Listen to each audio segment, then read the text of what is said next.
Wisconsin Foodie would like to thank the following underwriters.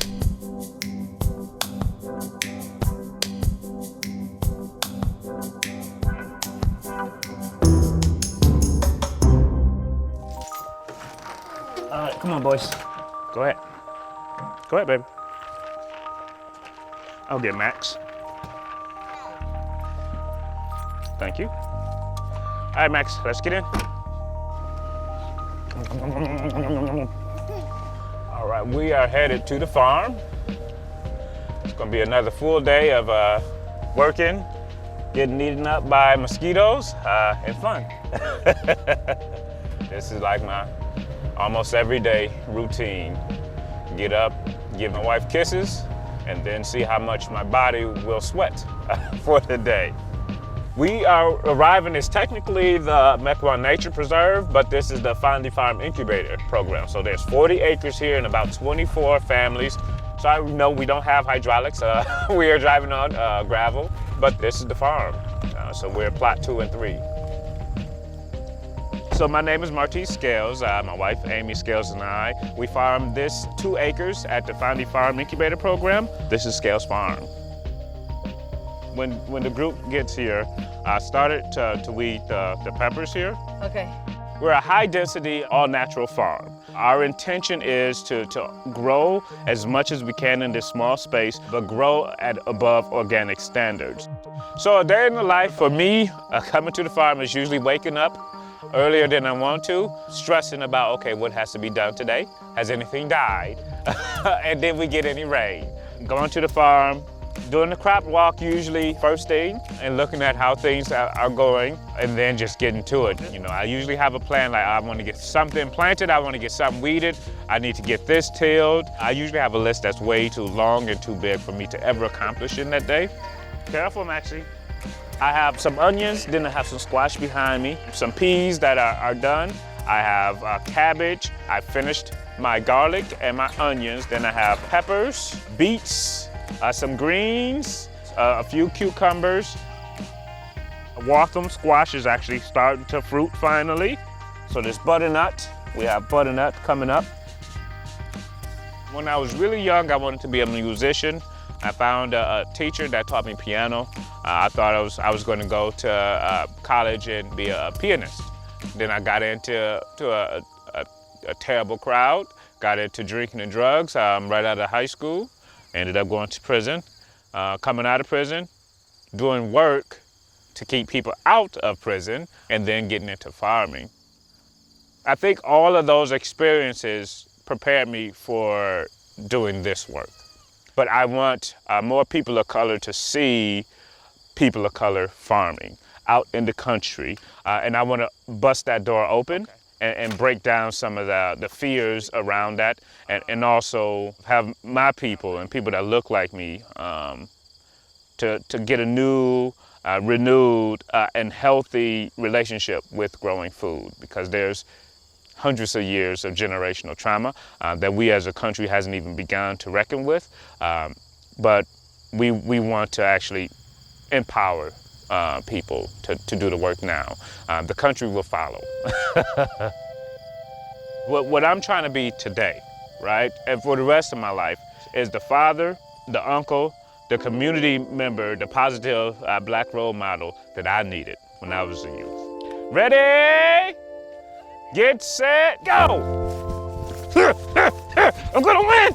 I'm gonna win!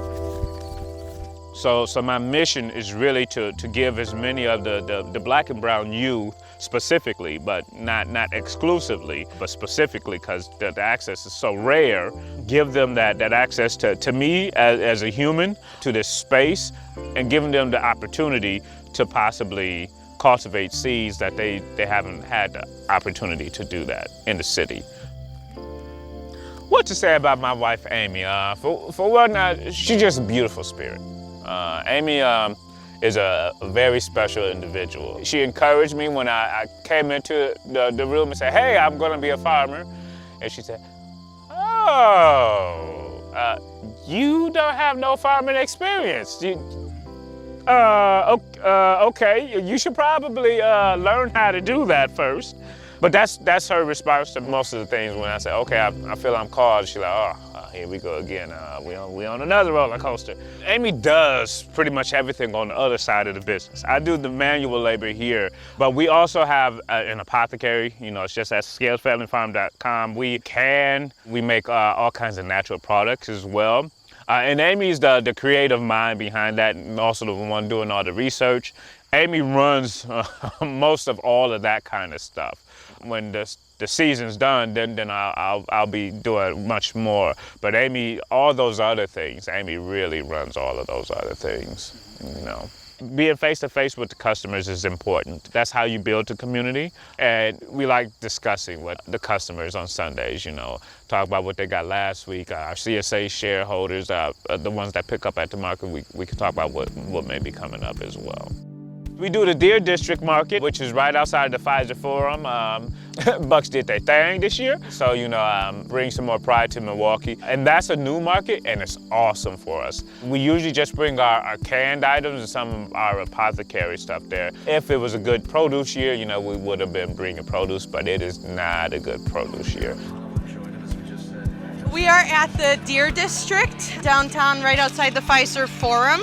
And this is our last market here. It's been really nice to be at a new market and in a place where, after the Bucks won, such a good place to be. And it's just really nice to be amongst people who share the same values and are, you know, iron sharpens iron. So I feel like the vendors that we're here with are very much about promoting and helping other small businesses. There's enough room in Milwaukee for all the entrepreneurs that want to succeed, and so I feel like this is a really nice market because there's so many people here that are helping one another to succeed and grow in their own small businesses. So we have some really awesome vendors. So Venus from Alice's Garden is the one that actually told us to apply for this market, and she's been a huge mentor for us. We're in her herbal apprenticeship program, and there's a lot of food vendors here, and a lot of them are representing different cultures in their food, and it's really nice to be able to try. I often spend more money than we make here, just with all the food that there is to try and different products that there are to have here. So I think it's safe to say that I am no stranger to farmers markets. In my gig, we go around all over the state and find some of the best producers and farmers and products that you can actually imagine. And it's an awesome experience. And we've had the opportunity and the fortunate experience to see how the Scales family grows the food. But I think one of the things that are so amazing about urban markets are the fact that you still have that connection with your farmer. You get to see how the food is produced, and then you get to see the people who are in that geographical area respond to that food.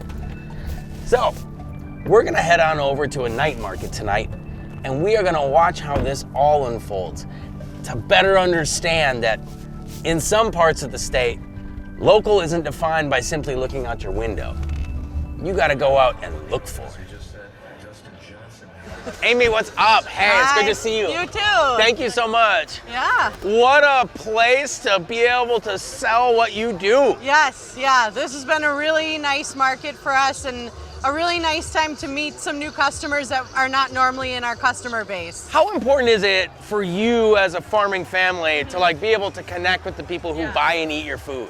It's super important. This is our livelihood now. I've left my full-time job this summer, and my husband is down to part-time, and so this is our livelihood, and it's really important for us to talk to our customers about where the food is coming from and, you know, share the realities of farming. And what the season has been like for us has been terrible this year, and I don't think people necessarily realize how much it takes to go into everything that we do here. But that's so important. I think that that's one of the things that I feel like around the state, people take for granted you can look out your window and see food being produced or brought to a market. Yeah, growing up in the suburbs, I was so far removed. We had a little garden, but I was so far removed from any food insecurity. And so being in Milwaukee, we're intentional about the community we serve, Even though our farm's in Mequon, it's still close to Milwaukee. And it's so important for us to talk about food insecurity, to talk about food deserts. I've never been in a place where I might not have something to eat, but my husband has. And so our mission and our farm's mission as we continue to expand and grow is to make sure that we're teaching people how to grow food. Amy, you gotta tell me, because I can't leave here without trying one of these Inferno dill pickles. What is this? So this is our hottest one. We just had spicy when we started out, and then our customers kept coming back. They're like, hotter, hotter, hotter. So I created the Inferno, which I have never tried. What? Because I'm a wimp when it comes to spice. But Martice taste tests every batch. Okay. So so this is our spiciest one. It has 5 different hot peppers in it, and then red chili flakes. So it's very hot. Scales Family Farm, Inferno dill. Good luck. Good luck? All right. Yes. Here it goes. I like the crisp. Good, good. I like the flavor of the vegetable itself. It's delicious. Thank you. The spice kicking in yet? I'm feeling it build. It's actually getting me in the back of the throat first, right? It's kind of like you're like, oh, it's not so spicy, and then you're like, I'm gonna get dropped. I love this, sister. Thank you so much. Good, I'm glad. Amy, it's so good to meet you. You too. Thank you for stopping by. Thank you so much for being here. I am Venus Williams. I am the Executive Director of Alice's Garden Urban Farm, and I am in the Deer District for the Deer District Market, one of my favorite places to be this summer. I know that you've been instrumental in bringing the market to the Deer District and helping the purveyors and the food producers be here. Why is that so important to you? Instrumental, invited. Invited, I like that. I like that. When the invitation came to be able to showcase so many local Milwaukee businesses, people who I love and adore, people who have passion for their product. We always talk about being creative and collaborative makers, but to be able to say, we are inviting you to this space, this championship space, right. This space where you can enhance the energy. Anytime money is spent here at this market, you are buying into a dream. You are buying into someone's passion and someone's vision. So whether that is about a snack mix or a hot sauce or those giant turkey legs over there, those smoked turkey legs, or a delicious potato salad, or if you're getting a bowl over here from Tay-Tay's truck, every time you spend money at the Deer District Market, you are buying into and supporting and building up someone's dreams. I'm so shocked by this. Man, this smells great. Best barbecue in Milwaukee. Best barbecue in Milwaukee. That's Best a tall barbecue order. in Milwaukee. This is it. If you were me and you were ordering from the best barbecue in Milwaukee, what is it that you would order today? It all depends. You want beef, you want pork, you want turkey, you want chicken? I'm feeling turkey. Turkey? Yeah. Then I got you. Turkey leg it is. Tell me a little bit about this BBQ Junior. We are mainly a Texas-based barbecue. Okay, what does that mean? We took on the Texas flavor. Okay. Now, most people in Milwaukee use charcoal. Sure. We use strictly wood. Okay. So we use maple and apple. We Nice. combine the both to get the flavors of both wood into the meat. How long is this on the smoker for? Ooh, that's tender. We smoke that for almost 16 hours. Oh my gosh. I could eat this literally every day. Smoked turkey legs, look at this thing. It's smoky, it's moist, it's rich. That sauce has got a really nice balance of sweet and spice. I'm in heaven, honestly. This is that good. Well, what do we have here? We have honey from the hood. Honey from the hood. Tell me about how that works. We keep our hives in people's backyards, and we bottle it according to the neighborhoods that the hives are in. Here, this is Historic Concordia. This is from like 30th and State Street. I'm not in any other markets because I have such a variety, it wouldn't really work. Yeah. And because this is the heart of Milwaukee, it's ideally for what I have to offer. Sure. But this is incredible, the amount of variation. It is What is it that totally makes cool. different honey for different neighborhoods? The nectar where the bees get. Okay. So wherever they're foraging, Sure. So Washington Heights, which is right here. See how dark that is? Yeah. Now this is near Washington Park, and there's also, they have the Menominee Valley that they can go to with the Menominee River. And then you got this one over here, which is from River East. And there's two different, That's incredible. and they can get from the Milwaukee River or closer to the lakefront. Let's try Bayview here. Bayview, yeah. I did a dinner over there just recently. That was pretty fun. See, that's much darker than this one here, Right. which you tried, which was the Concordia. I thought the Concordia had like more herbal notes to it. This one's definitely more just like sweet.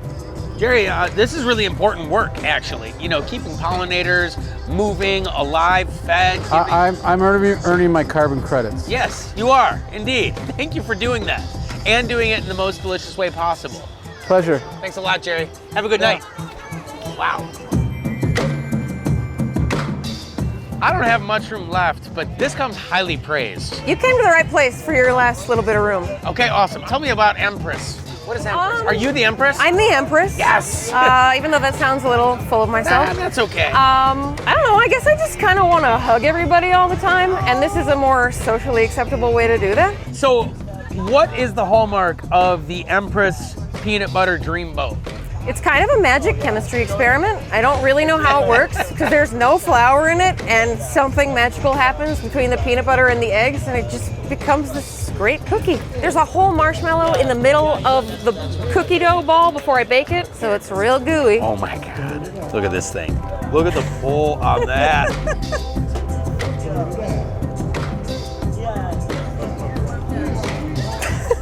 Yeah? That's a good stare.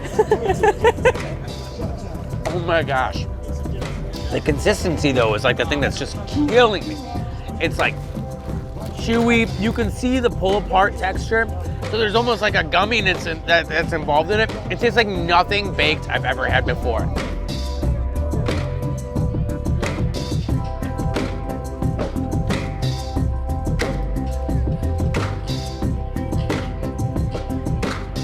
Hey! Hi! So the word on the street is that this is where to eat.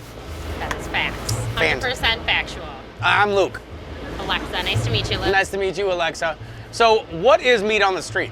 Meat on the Street. So we are a Filipino food truck. We started in 2014. Originally it was just me and my brother who started it, and then now we have a catering service, a brick and mortar, about 3 blocks west of where we're at right now, and we still have our food truck. What would you suggest ordering? Yeah, if it's your first time here, I'd either get the OG, the pork adobo. It's a slow cooked pork dish. You can get it over rice or rice noodles. That's like one of our staple items, most popular item. We came up with a fun one called the Hot Chick. It's like a level 3 out of 10 spice. It's got rice, grilled teriyaki chicken. It's got a pickled red onion, sriracha, citrus aioli, and then scallions on top. So all Filipino components, but kind of made a little bit more, I would say, Americanized. That sounds delicious. Can I do the Hot Chick? You can definitely do the Hot Chick, yeah. Great. Sure, do you want some beef kebabs too? Because those are also a staple item. That's the thing we've had on the truck since 2014 and on. Yes. All right. That'd be great. We can definitely do that.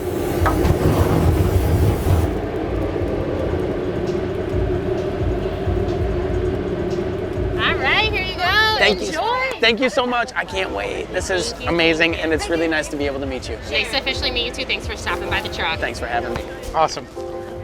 So this beef kebab, like normally my experience with Filipino food is that you have that really nice contrasting balance of sweet and vinegar and salt.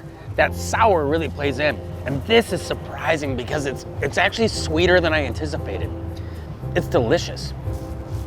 The char on the meat really brings out some of the sugar in this, and you get that nice caramelized feeling. It's so rich. I got the Hot Chick. Oh my gosh, and look at this. So I've got chicken, I've got pork, looks like I've got tomato, scallion, rice. This is gonna be a bombastic bite. Oh. It tastes like, you know, you get that like stir fry, that meat and that rice consistency, but it's got crunch. And I think that's in the vegetables. Like these vegetables had such a nice subtle texture. Then it kind of finishes off with the richness of that mayo, that sriracha mayo, and the heat.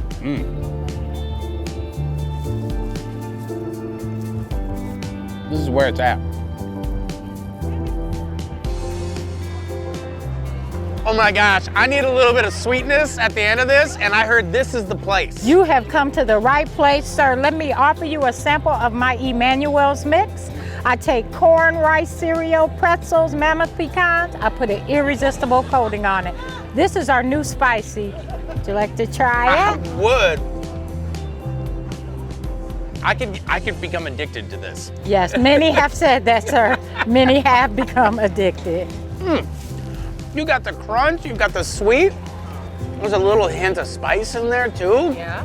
What's the secret? Definitely made with love, sir. Excellent. I was made in love, created in love, and I give it in love. You ever find that food that you just can't eat fast enough? I'm telling you right now, run. Don't walk. Run to Emmanuels Mix LLC and order this, because this is so good. I could live off of this. This could be it. Right here with Emmanuels, I could never eat anything else again. I feel like she broke me. Get down here, try it for yourself. Oh, good.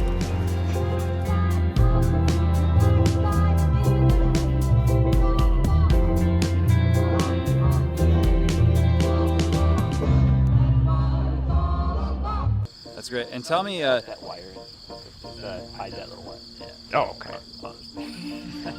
My underwire was showing. I know. You just let me be on camera and had the underwire showing. Welcome to Cribs, Scales Family Farm edition.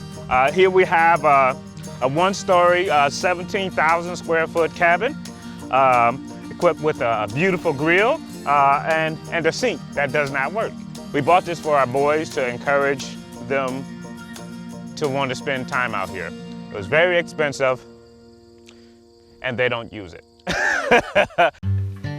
The dairy farmers of Wisconsin are proud to underwrite Wisconsin Foodie and remind you that in Wisconsin, we dream in cheese.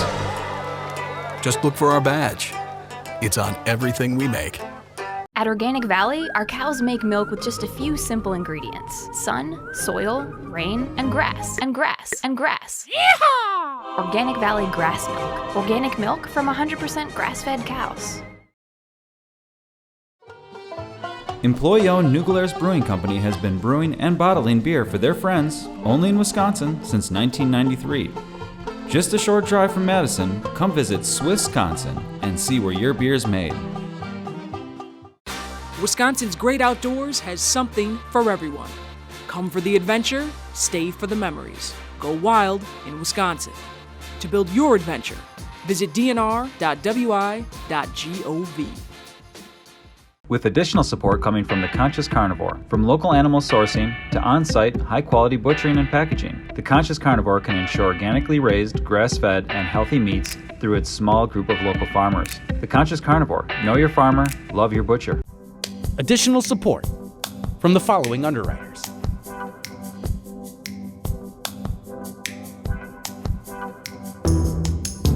Also with the support of Friends of PBS Wisconsin.